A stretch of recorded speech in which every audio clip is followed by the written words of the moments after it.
యెహోషువ 11వ అధ్యాయము. యెహోషువ దగ్గరికి మనష్షే ఎఫ్రాయిములు వచ్చారు. మనష్షే ఎఫ్రాయిములు ఎవరు అంటే యోసేపు యొక్క కుమారులు. ఎవరు కుమారులు వీళ్ళు? యోసేపు యొక్క కుమారులు. వీరు యెహోషువ యొద్దకు వచ్చి, మాకు ఒక వంతే ఇచ్చావు, మాకు అది సరిపోదు, మేము అధిక జనాంగము, ఎక్కువగా ఉన్నాం జనాంగంగా, మాకు ఎక్కువగా స్థలము కావాలి, ఎక్కువ స్వాస్థ్యము కావాలి, ఎక్కువ ఆశీర్వాదం కావాలి, ఎక్కువ దీవెనలు కావాలి, ఉన్నతమైనవి కావాలి, ఆశీర్వాదకరమైనవి కావాలి, మహిమయుక్తమైనవి కావాలి, గొప్పవి కావాలి, ప్రభావవంతమైనవి కావాలి, గొప్ప సాక్ష్యం కలిగిన ఆ యొక్క స్థితిలోనికి మేము వెళ్ళే పరిస్థితి మాకు కావాలి. మాకు అది సరిపోదు, చిన్న చిన్నవి సరిపోవు, అల్పమైనవి సరిపోవు, మాకు ఎక్కువ స్వాస్థ్యం కావాలి. హల్లెలూయా, హల్లెలూయా. మన జీవితాలు, మన యొక్క ఆలోచనలు ఆ రీతి కావాలి. మనము మోసపోయే పరిస్థితిలో ఉండకూడదు, మనం పతనమయ్యే స్థితిలో ఉండకూడదు. వీరు అటువంటి వాటిని పొందుకోవడానికి మనము విసుకక ఎట్లుండాలంట, అలిసిపోక మనము మేలు చేస్తూ మనము అనేకమైన ఆశీర్వాదాలు పొందుకోవాలంటే ఎట్లుండాలి? విసుకక అలిసిపోక ఉండాలి. గొప్ప గొప్ప విషయాలు పొందుకోవడానికి వీరు వెళ్ళి ఆ రీతిగా అడుగుతుంటున్నారు. యోసేపు అంటే ఏంటి? యోసేపు అంటే ఏంటి? ఏంటమ్మా? ఫలించడి కొమ్మ. ఫలించాలి. ఆ కొమ్మ ఎట్లా ఉండాలంట? ఫలించాలి.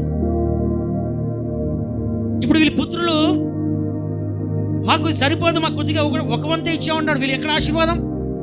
కాబట్టి మేము ఆ రీతిగా ఉండకూడదు. మేము ఫలించడి కొమ్మ యొక్క, మేము ఆశీర్వదింపబడాలి, మేము ఫలించాలి, అభివృద్ధి చెందాలి, విస్తరించాలి. దేవుడు మనల్ని ఏం చెప్పాడు? మనకి ఎటువంటి ఆశీర్వాదం ఇచ్చాడు? మీరు ఫలించి అభివృద్ధి పొంది విస్తరించండి. కానీ మన జీవితంలో అటువంటి ఆశీర్వాదాలు కనబడడం లేదు. ఎందుకంటే ప్రతి విషయంలో విసిగిపోతుంటున్నాం, అలసిపోతుంటున్నాం, క్షయమైన వాటిని కోసుకునే పరిస్థితిలో ఉంటుంది. సమాధానం లేదు, శాంతి లేదు, ఆనందం లేదు, ఎటువంటి సుఖం లేని జీవితాలు మనము అనుభవించి ఆ యొక్క ఆందోళనతో, చింతలతో, భారములతో, భయంతో మనం జీవిస్తుంటున్నాం. కారణం ఏంటంటే మనం అలసిపోయి, ఎందుకంటే మోసపోయే పరిస్థితుల్లోకి వెళ్తున్నాం. సరైన రీతిలో ఆత్మ సంబంధమైన విషయంలో మనం బలపడటం లేదు. వీరు కూడా ఆ రీతిగా ఫలించడి వారుగా ఉంటున్నారు, కానీ వారి జీవితంలో లేదు, వారు విసిగిపోలేదు. మాకు దీవెనకరమైనవి కావాలి. హల్లెలూయా, హల్లెలూయా. మాకు ఉన్నతమైనవి కావాలి, మాకు ఈ సరిపోవు అని చెప్తూ ఆ రీతిగా ఉంటున్నాడు. ఇప్పుడు ఈ మనష్షే అంటే ఏంటి అర్థము? మనష్షే అంటే అర్థము ఏమిటి అంటే, మనష్షే అంటే మర్చిపోయేటట్టుగా చేయబడ్డం. మనష్షే అంటే ఏంటి? మర్చిపోవట, లేకపోతే మర్చిపోయేటట్టుగా చేయడం. ఎఫ్రాయిం అంటే అభివృద్ధి, విస్తరించడం, ఫలించడం అన్నమాట. ఏంటి? ఎఫ్రాయిం అంటే ఏంటి? అభివృద్ధి చెందడము, ఫలించడం.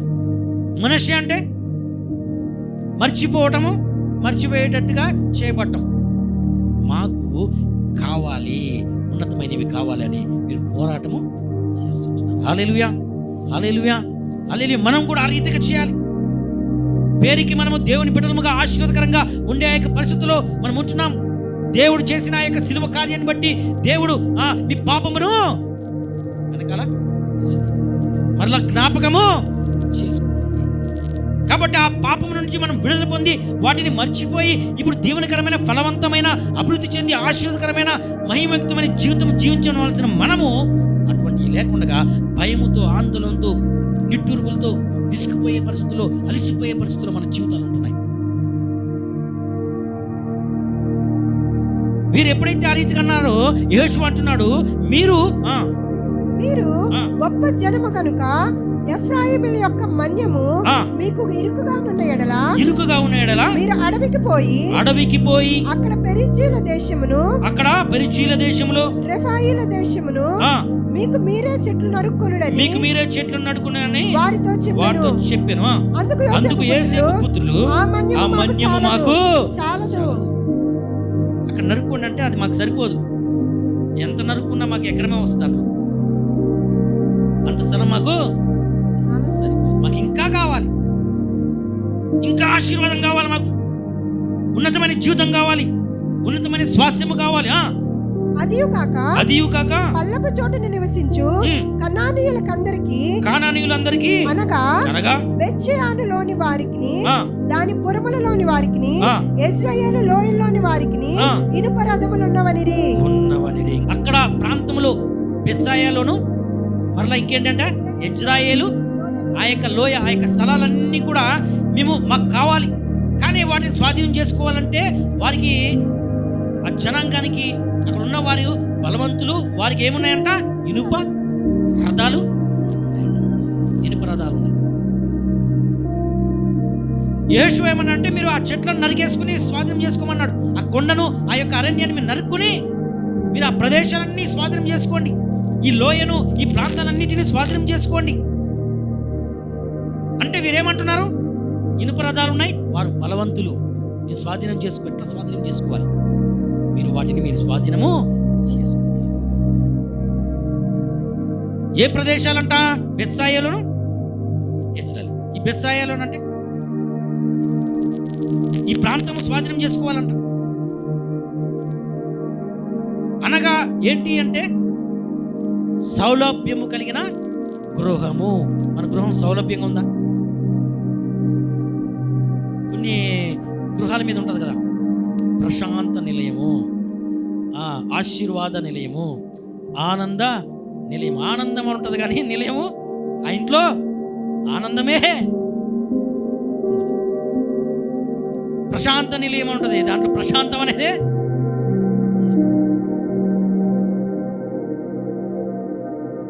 మన గృహాలు ఎట్లున్నాయి? సౌలభ్యం కలిగిన గృహం అంట. వీరు ఆ ప్రాంతాన్ని స్వాధీనం చేసుకోవాలి. చెట్లను ముందుగా మీరు అక్కడ చెట్లను నరికేయాలి. మీకు సౌలభ్యం కలిగిన గృహం కావాలంటే. తర్వాత ఇంకేంటి? ఇశ్రాయేలు అంటే దేవుడు విత్తును. హల్లెలూయా. దేవుడే విత్తును. ఏంటి విత్తనాలు? ఆశీర్వాదాలు, దీవెనలు, మహిమయుక్తమైన జీవితాన్ని, ఆ యొక్క నూతనమైన ఆ యొక్క ఆశీర్వాదాలు ఆయన విత్తుతా ఉంటాడని. ఇప్పుడు ఈ యొక్క సౌలభ్యం కలిగిన గృహము, ఈ యొక్క దేవుడే విత్తే నూతనమైన ఆ యొక్క విషయాలు, నూతన దీవెనలు ఈ కావాలంటే మీరు ఆ చెట్లన్నిటినీ నరికి వేసుకోమన్నాడు. ఏ నరికి వేసుకోమన్నాడు?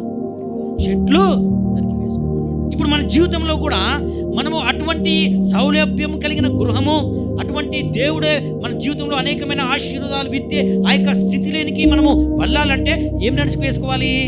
చెట్లను నరికి వేసుకోవాలి. ఇప్పుడు ఏ చెట్లు నరికి వేయాలి? మనము పనికిమాలిన చెట్లు. యేసయ్య ఏమన్నాడు? ఆ చెట్టు నరికివేయమన్నాడు. ఎందుకంటే అది ఫలించట్లేదు, పనికిమాలినంగా ఉంది, స్థలం అంతా ఆక్రమిస్తున్నది. ఆ స్థలంలో మంచిగా ఫలించే చెట్టు వేస్తే ఏమైంది? ఫలాలు ఇస్తుంది. కాబట్టి అది పనికిమాలిన చెట్టు కనుక నువ్వు దాన్ని నరికివేయి.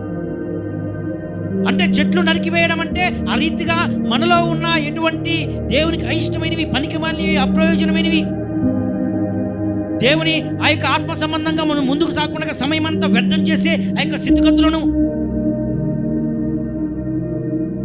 మనం విసుగుపోయేటట్లుగా, మేలు చేయటంలో మనం అలసిపోయేటట్లుగా, దేవుని వెంబడించుటలో పోవటంలో మనము దూరంగా ఉండేటట్లుగా, అటువంటి పనికిమాలిన విషయాలన్నిటిని మనము ఆ చెట్లన్నిటిని ఏం చేయాలంట? నరికివేయాలి. నరికివేయకపోతే దేవుని యొక్క ఆ యొక్క సౌలభ్యం కలిగిన గృహం మనం స్వాధీనం చేసుకోలేము. దేవుడు మనకి విత్తనాలు విత్తే స్థలం మనలో. ప్రభు ఏంటి నన్ను ఆశీర్వాదాలు లేదంటే ఉన్న చెట్లను నరికివేసి స్థలాన్ని నువ్వు స్వాధీనం చేసుకోవాలి. ఎప్పుడైతే నువ్వు ఆ స్థలాన్ని నువ్వు పెంచుకుంటూ పోతావో అప్పుడు ఇటువంటి అన్ని కూడా సౌలభ్యం కలిగిన, హల్లెలూయా హల్లెలూయా హల్లెలూయా, ఆనంద గృహము, దీవెనకరమైన మహిమయుక్తమైన గొప్ప సాక్ష్యం కలిగిన గృహము. అటువంటి జీవితం మనం కలిగి ఉండాలని దేవుడు కోరుకుంటున్నాడు. మనష్షే, ఎఫ్రాయిములు దాని కొరకు వారు విసుకగా ఉంటున్నారు. మాకు అటువంటి ఆశీర్వాదాలు కావాలి. ఈరోజు నీ జీవితము ఎట్టి రీతిగా ముందుకు సాగుతుంది, మన భక్తి జీవితం ఏ రీతిగా ఉంటున్నది, ఆ రీతిగా శారీరక సంబంధమైన ఆ యొక్క స్థితిలో మనం విత్తుకుంటూ క్షయమైన వాటిని మనము పంట కోసుకునే పరిస్థితిలో ఉంటున్నామా? నువ్వు ఎంతగా నువ్వు వాటిని చేసుకున్నా ఒకరోజు అవన్నీ కూడా ఏమైపోతాయంట? పతనమైపోతాయి, నాశనం అయిపోతాయి. ఏది కూడా నీకు అనిపించు, ఏది కూడా నీకు జీవాన్ని ఇవ్వలేదు. కానీ నువ్వు ఆత్మ సంబంధంగా చేసుకునే వాటిని జీవ సంబంధమైనవి. హల్లెలూయా, హల్లెలూయా, హల్లెలూయా. నీ యొక్క జీవితం, నీ యొక్క కుటుంబం ఆ రీతిగా ఉండాలని దేవుడు కోరుకుంటున్నాడు. అవన్నీ చెట్లన్నీ నరికేసుకో. ఈరోజు నీకు ఆటంకంగా ఏదుందో, నువ్వు భయపడుతూ జీవించడానికి, నువ్వు అభివృద్ధి చెందకుండా, ఫలించకుండా, నువ్వు విస్తరించకుండా, నీ జీవితంలో నువ్వు చేస్తున్న ఏ పనైనా నీ జీవితంలో అభివృద్ధి తీసుకురావడం లేదంటే, ఆశీర్వాదం తీసుకురావట్లేదంటే, ఆ రీతిగా నువ్వు విస్తరించడం లేదంటే దాన్ని నువ్వు కట్ చేసేయాలి. దాని ప్లేస్లో ఆశీర్వాదకరంగా వెళ్ళే ఆ యొక్క స్థితిని నువ్వు తీసుకొచ్చుకోవాలి. దేవుడే విత్తును. హల్లెలూయా, హల్లెలూయా. అటువంటి నూతన కార్యము దేవుడే విత్తుతాడు, నూతన ఆశీర్వాదం దేవుడే విత్తుతాడు. ఆ స్థితిలోనికి నువ్వు రావాలి. పనికి మాలినవి, అభివృద్ధి లేనివి అన్నిటిని కొట్టివేసేయాలి. నీ జీవితంలో నిన్ను నష్టపరిచేది, నువ్వు మోసం చేసుకునే ఆ యొక్క పరిస్థితులను నువ్వు కొట్టివేసేయాలి.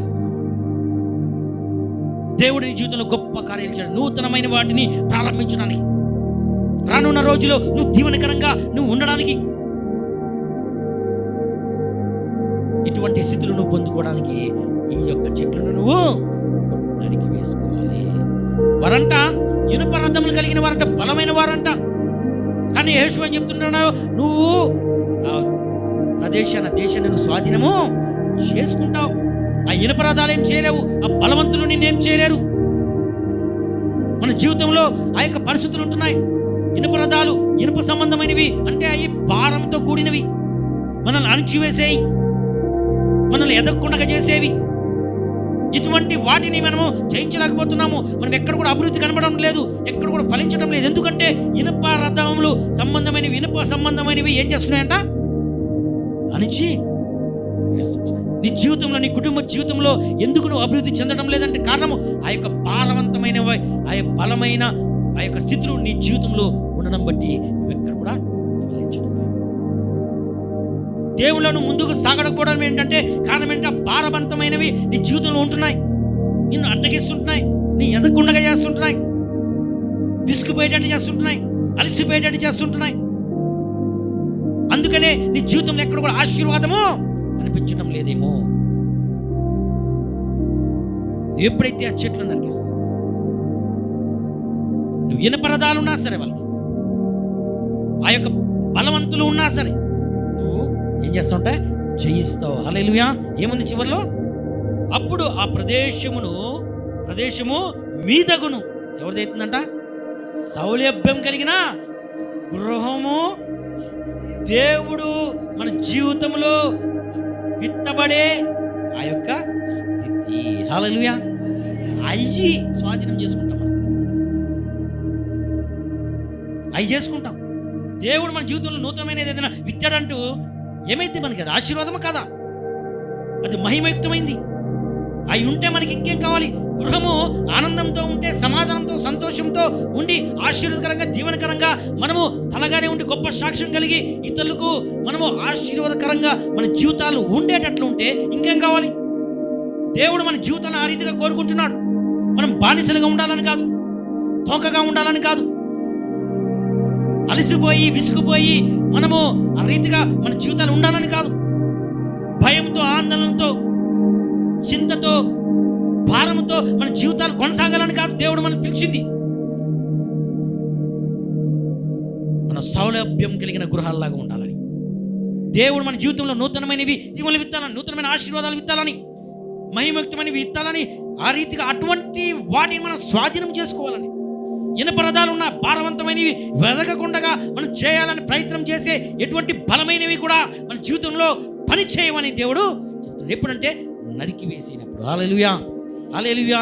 నీకే ఆటంకం ఉంటున్నదో ఆ యొక్క ఆశీర్వాదాలు పొందుకోవడానికి నువ్వు దేవుని సన్నిధికి రావడానికి ఏ ఆటంకంగా ఉంటున్నాయో, దేవుని పరిచయం చేయడానికి ఏ ఆటంకంగా ఉంటున్నాయో, దేవునిలో నువ్వు బలంగా ముందుకు సాగడానికి యువజనుతో ఏ రీతిగా ఉండాలి, నువ్వు చేసే పనులు ఏ రీతిగా ఉండాలి, విశ్వాస గృహంలో నువ్వు ఇతరులతో ఏ రీతిగా ఉండాలి, వీటన్నిటిని బట్టి నీ యొక్క జీవితము ఉన్నతంగా ఉండడమా లేకపోతే క్షయమయంగా ఉండడమా అనేది ఈ రెండు దాన్ని బట్టి ఉంటుంది. నువ్వు ఆ రీతిగా కాకుండా ఏదో మొక్కుబడి ప్రార్థనలు చేస్తూ ఆచారబద్ధంగా మనము దేవుని మందిరానికి వచ్చినట్లయితే ఎటువంటి ప్రయోజనము లేదు. దేవుడు మనల్ని అందుకు కొరకు పిలిచింది. రానున్న రోజులు మనము బలంగా నిలబడాలంటే, అయిన పదార్థాలని ఆ భారవంతమైనవి మనము గెలవాలి అంటే మన జీవితాలు దేవునికి అనుకూలంగా మేలు చేయడంతో విసుకక అలసిపోక మనము ముందుకు సాగిపోవాలి. అలసిపోయావా జీవితంలో ఓడిపోయినట్టు, అలసిపోతా. నాకు సమయం లేదన్నావా, నువ్వు మోసం చేసుకుంటున్నట్లే. ఎందుకంటే నువ్వు వెతకటం లేదు, నరుక్కుంటూ వెళ్ళిపోవడమే సమయం. నువ్వు 12 గంటలు నీకు లోకపరంగా నీకు సమయం ఉందనుకో, 12 గంటలు లోక విషయాలనే ఉద్యోగం చేస్తూ పనులు చేసుకుంటూ ఈ మిగతా విషయాల్లో అన్ని విషయాల్లో నువ్వు 12 గంటలు లోక సంబంధంగానే జీవించానుకో, చివరికి నీ ప్రతిఫలం ఏంటి? క్షయమైన వాటిని నువ్వు నిత్య జీవానికి వెళ్ళలేవు. నువ్వు చేసుకున్నవన్నీ కూడా నాశనమైపోతావు. నీ సంపాదన అంతా కూడా చిమ్మట్లు. అదే నీవు ఆ 12 గంటల్లో సమయాన్ని వెతికావనుకో, సమయాన్ని వెతికితే అది దొరుకుతుంది. 12 గంటల కనుక ఏమవుతుంది, నాకు 6 గంటలు నాకు సమయం కావాలి అని నువ్వు వెతికావనుకో, ఏమవుతుంది?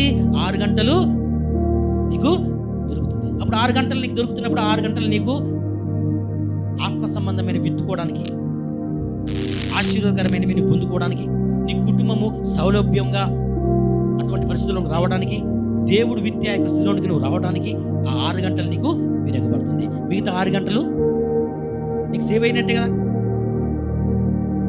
నువ్వు 6 గంటలు నీకు నీ జీవితంలో పొందుకుంటావు నువ్వు దేవుని కొరకు. నువ్వు వెతికితే నాకు సమయం లేదండి అసలు.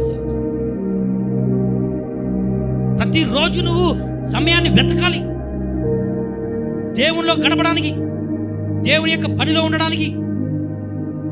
అప్పుడే నీ యొక్క జీవితంలో నీవు ఆశీర్వాదాలు పండుకొని వెనక జనరేషన్కి నువ్వు అందిస్తావు. లోక విషయాల కొరకు నువ్వు సమయాన్ని వెతుకుతుంటున్నావేమో. నీకు 6 గంటల సమయం ఉన్నా కానీ దేవుని కొరకు నువ్వేం చేస్తుంటున్నావు? లోక సంబంధమైన కొరకు 6 గంటలు కూడా కావాలనుకున్నావు. నువ్వు ఆ కష్టపడడానికి, బానిసత్వంలోకి వెళ్ళిపోవడానికి నువ్వు వెతుకుతే కంపల్సరిగా దొరుకుతుంది. నీకు దేవునిలో ఎక్కువ ఉండడానికి, దేవుని పరిచయలో ఎక్కువ ఉండడానికి, దేవుని ఎక్కువ వెంబడించడానికి, దేవుని యొక్క ఆత్మ సంబంధమైనవి వెతుకోవడానికి నేను సమయాన్ని వెతికాను కనుక దేవుడు నాకు అనుగ్రహించాడు. మన జీవితంలో ఎప్పుడైతే వెతుకుతేనే దొరుకుతుంది. నువ్వు ఎంత మాత్రం ఒప్పుకోవు, నాకు లోక సంబంధమైన వాటి కొరకే నాకు సమయం సరిపోవట్లేదు, నాకు ఆ సమయం కావాలి అని దాని కొరకే నువ్వు సమయాన్ని కాటిస్తావు. దేవుడు నీకు అనుగ్రహించినా కానీ నువ్వు యూజ్ చేసుకో.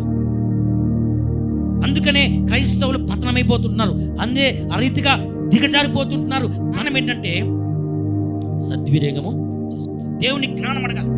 ప్రభువా నేను ఏం చేయాలి, దేంట్లో నేను ప్రతిఫలం పొందుకుంటాను, దేంట్లో ఏ విషయంలో నేను అభివృద్ధి చెందుతాను, విస్తరిస్తాను అనే రీతిగా దేవుని జ్ఞానం అడిగితే ఆ రీతిగా ఆయన కొత్త విషయాలు నీ జీవితంలో విత్తుతాడు. నూతనమైన ఆ యొక్క పరిస్థితులు నీ జీవితంలో విత్తుతాడు. ఆ ప్రకారంగా నువ్వు వెళ్ళినట్లయితే దేవుడు నేను గొప్పగా ఆశీర్వదిస్తాడు. హల్లెలూయా, హల్లెలూయా.